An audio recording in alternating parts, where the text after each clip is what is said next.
we spoke about the ideological spectrum a little bit. Now, most people aren't necessarily extremists, right? Like you have most people are not going to be spending their day on 4chan or whatever it may be. So but they're still impacted by the narrative around India and Hindus. So how do we communicate with these guys who aren't, they're not too far gone, but they're just kind of misinformed about us.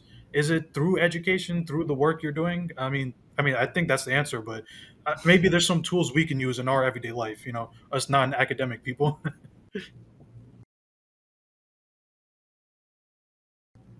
Yeah, absolutely. I mean, I think your answer is or your premise is a hopeful one, right? Is that most Mhm. people aren't extremists. Okay. A lot of the Yes. disinformation we see and a lot of the Hinduphobia we see does come from extremists.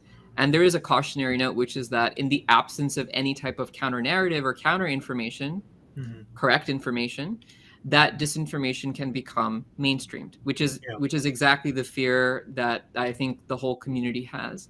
I think sometimes, though, we forget that there is this huge block of people who have very little knowledge, have very little exposure to anything related to Hinduism. Hmm. And so, like you said, it is about educating them. It is about also informing them about the ways in which Hinduphobia plugs into a lot of the other historical trends that the US has seen. These are Hmm. things that people in the Right. US honestly do understand, right? People Yeah. understand what xenophobia is. People understand if you were to talk about, oh, like anti-Catholic sentiment in the US, people would know what you were talking about. Yeah.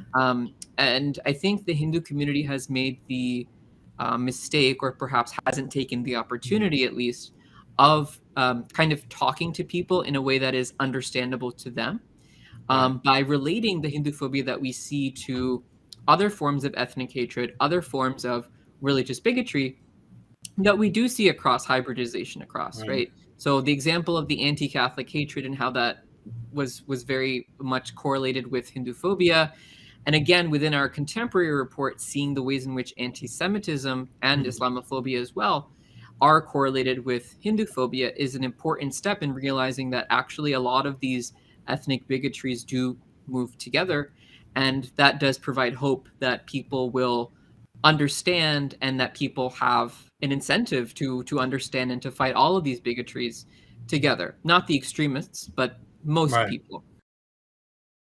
Please remember to subscribe to us and switch on the notifications for this channel.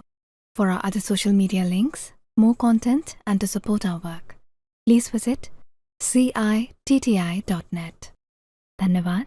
Namaskar.